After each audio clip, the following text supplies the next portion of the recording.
आगे बढ़ते हैं। Difference between training and development. Training और डेवलपमेंट के बीच क्या डिफरेंस है? Training it is the process of increasing knowledge and skills, और development it is the process of learning and growth.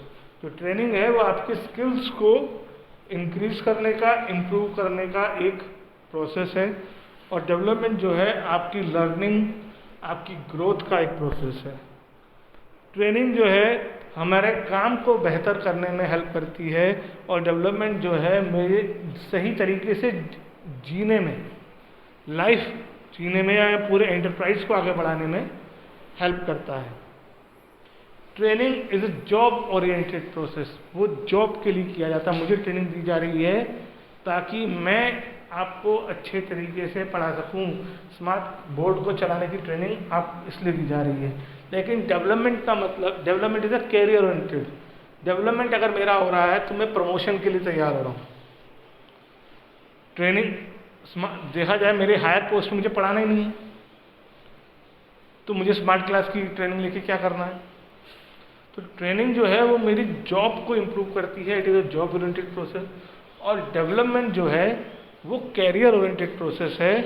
वो मुझे आगे बढ़ने में हेल्प करता है। जब मैं इमोशनली स्ट्रांग हो जाऊंगा, जब मैं बहुत सारी चीज़ें करना सीख जाऊंगा, जब मैं मैच्योर हो जाऊंगा, तो मैं आगे वाली पोस्ट के लिए तैयार हो जाऊंगा। Benefits of training. क्या फ़ायदा है ट्रेनिंग लेने का? हम एम्प्लॉयज़ को ट्रेनिंग क्यों दें? मुझे ट्रेनिंग क्यों मिले? Every organisation spend crore of rupees. मैं आप केंद्रीय विद्यालय संगठन की बात करता हूँ। केंद्रीय विद्यालय संगठन हर साल हर एक सब्जेक्ट की ट्रेनिंग कराता है। हर टीचर उसको हर साल नहीं करता है।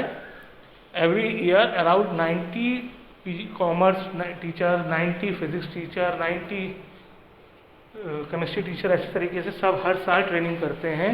हर 6 साल बाद ये ट्रेनिंग करनी कंपलसरी है। लास्ट ईयर मैं भी लखनऊ में गया था और उस पर करोड़ ऑफ रुपीज़ स्पेंड करते हैं। लेकिन क्यों? क्या फ़ायदा मिल रहा है इतने रुपए खर्च करने का? केंद्रीय विद्यालय संगठन ने एक टीचर पर उस ट्रेनिंग के लिए अराउंड 50 to 60,000 रुपीज़ अपने स्पेंड करे, और देखा जाए तो प्रोग्रेस तो मेरी हो रही है।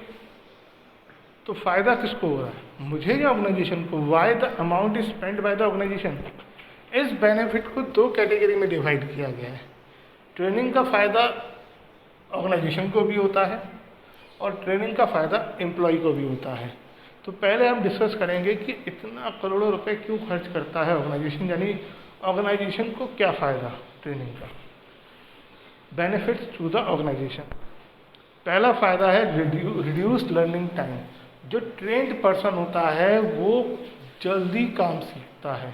आप उसके साथ जो भी सिखाओगे वो जल्दी सीखेगा, as comparison to a person जिसको आपने ट्रेनिंग नहीं दी है, उसे काम सीखने में टाइम लगेगा।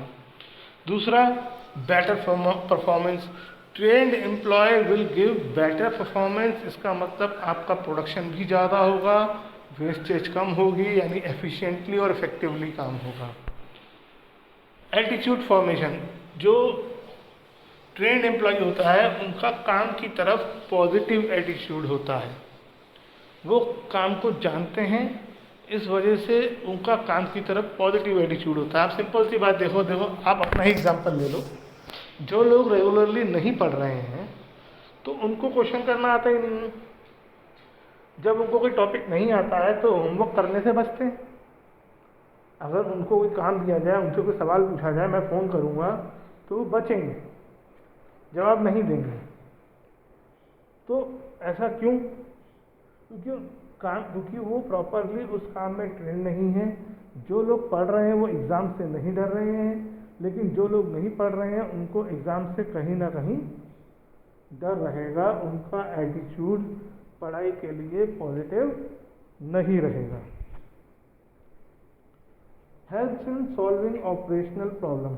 हमारे बिजनेस में जो बहुत सारी एक्टिविटीज़ होती हैं उनमें जो प्रॉब्लम आती हैं उनको सॉल्व करने में हेल्प करता है। कैसे हेल्प करता है? It will reduce absenteeism. लोग बार बार छुट्टी नहीं लेंगे, स्पेशली वो एम्प्लॉय जिसे अपना काम अच्छे तरीके से नहीं आता है वो बार बार छुट्टी लेता है, वो बार बार गलतियां करने से बचने के लिए काम करना ही नहीं चाहता है। आप बच्चों का भी एग्जाम्पल ले सकते हैं इसमें। ऐसा बच्चा जो गलतियां कर रहा है, होमवर्क पूरा नहीं कर रहा है, तो टीचर उसे ना डांटे तो वो काम पूरा करने की जगह स्कूल ना आने की कोशिश करता है। तो वो एम्प्लॉय के साथ भी है। अगर मुझे अपना काम नहीं आता होगा, मुझे पढ़ाना नहीं आता होगा, तो इस डर से कि बच्चे मेरे से सवाल पूछेंगे या मैं गलत पढ़ा दूंगा, मैं स्कूल आऊँगा ही नहीं। मेरे पास जो छुट्टियाँ हैं मैं उसका फ़ायदा उठाऊँगा, आए दिन स्कूल से छुट्टियाँ लूँगा। तो ये हमें जो है ऐसी एब्सेंटिज्म, बार बार लोगों का जॉब छोड़ के चला जाना, इस तरह की प्रॉब्लम को दूर करने में हेल्प करता है। मैनेजिंग मैन पावर नीड, अगर आप अपनी प्रॉपर ट्रेनिंग देते हैं अपने एम्प्लॉयज़ को, तो आप और रेगुलरली देते हैं, तो आपको कभी भी एम्प्लॉयज़ की शॉर्टेज नहीं पड़ेगी। आपको आपके कभी जितने भी एम्प्लॉय की रिक्वायरमेंट होगी वो हमेशा पूरी होती रहेगी। हेल्प्स टू अडेप्ट चेंजेस, ये माना गया है कि जितने भी ट्रेंड एम्प्लॉयज़ होते हैं उनका एटीट्यूड टुवर्ड्स काम ज़्यादा पॉजिटिव होता है, और जब भी फ्यूचर में कोई चेंजेस आते हैं वो उन चेंजेस के साथ जल्दी एडजस्ट करते हैं as comparison to untrained employees. जो भी चेंजेस आएंगे आपके इन्वायरमेंट में, उनके साथ आप बहुत जल्दी एडजस्ट कर लेंगे ऐसे एम्प्लॉय के कंपैरिजन में जिसे उस काम को करना नहीं आता है। जैसे हमारे यहाँ ही बहुत सारे लोग ऑनलाइन टीचिंग के साथ एडजस्ट नहीं कर पा रहे हैं क्योंकि उनके लिए वो काम मुश्किल है। लेकिन जो लोग मोबाइल अच्छी तरह जानते हैं, इंटरनेट का अच्छा यूज़ करते हैं, उनके पास वो इस काम को ज़्यादा अच्छे तरीके से कर पा रहे हैं क्योंकि उनको मोबाइल अच्छे तरीके से यूज़ करने आता है। उसमें मोबाइल को, इंटरनेट को, लैपटॉप्स को यूज़ करने में ट्रेंड है। तो इन चेंजेस के साथ उन्होंने जल्दी एडजस्ट कर लिया। और ऐसे टीचर जो टेक्नोलॉजी को अच्छी तरह से इस्तेमाल करना नहीं जानते हैं, वो उसके साथ धीरे धीरे एडजस्ट हो रहे हैं। अब एम्प्लॉय को क्या फ़ायदा है इसका? एम्प्लॉय क्या करे? एम्प्लॉय को कैसे बेनिफिट है? पहला, इम्प्रूव्ड स्किल्स एंड नॉलेज। मेरी ट्रेनिंग होगी तो मेरे ही स्किल इम्प्रूव होंगे और मेरी ही नॉलेज बढ़ेगी, है ना। दूसरा, मेरी परफॉर्मेंस, काम करने की परफॉर्मेंस बढ़ेगी और मेरी अर्निंग कैपेसिटी बढ़ेगी। जब मैं अच्छा पढ़ाऊँगा, देखो जैसे फॉर एग्जांपल मैं ऑनलाइन पढ़ाता हूँ, अगर मैं अच्छा पढ़ाऊँगा तो मेरे ज़्यादा सब्सक्राइबर्स होंगे।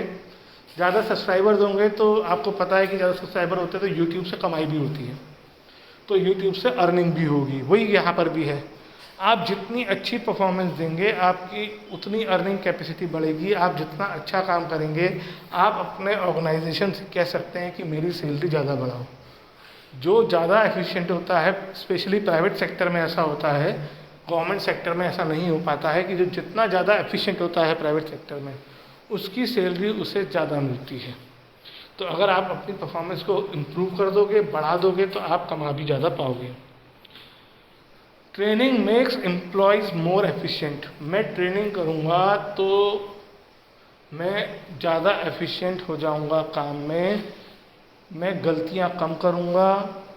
जो ट्रेंड, मैं एग्जांपल देता हूँ, जो ट्रेंड कारपेंटर होगा, आप उसे लकड़ी दोगे तो लकड़ी की वेस्टेज कम करेगा, उससे चेयर टेबल बनेगी। अनट्रेंड कारपेंटर को आप बुलाओगे तो कभी कोई कहीं ज़्यादा कट जाएगा, कहीं कम कट जाएगा, कोई टेबल बड़ी बन जाएगी, कोई टेबल छोटी बन जाएगी, तो उससे गलतियाँ होंगी। लेकिन जो ट्रेंड होगा उससे गलतियाँ नहीं होंगी, उससे आउटपुट ज़्यादा होगा। और एम्प्लॉय भी ज़्यादा सेटिस्फाइड फील करता है जो ट्रेंड एम्प्लॉय होता है। मैं अपने काम में ज़्यादा कॉन्फिडेंट हूँगा। जब मैं ट्रेंड हूँ, I will be more confident and I will be more satisfied, और काम करने में मेरा मोरल भी अप होगा। I will be more motivated to work, क्योंकि मुझे अपने काम की नॉलेज है, मैं उस काम को अच्छे तरीके से जानता हूँ। अगर जैसे मैं स्मार्ट बोर्ड का एग्जांपल दे रहा हूँ कि स्मार्ट बोर्ड मुझे चलाना सिखा दिया किसी ने और मुझे अच्छी तरह चलाने आ गया, अब अगले दिन मुझे क्लास में स्मार्ट बोर्ड से पढ़ाना है, तो आई विल बी कॉन्फिडेंट लेकिन अगर मुझे नहीं आता है और मुझे कह दिया जाए क्लास में आके स्मार्ट बोर्ड से पढ़ाओ, तो मुझे डर लगेगा, उस डर में और भी गलतियाँ होंगी, है ना। तो अगर मैं ट्रेन हूँ किसी भी काम में, तो मुझे जॉब में ज़्यादा सेटिस्फेक्शन मिलेगा और मेरा मोरल भी हाई रहेगा।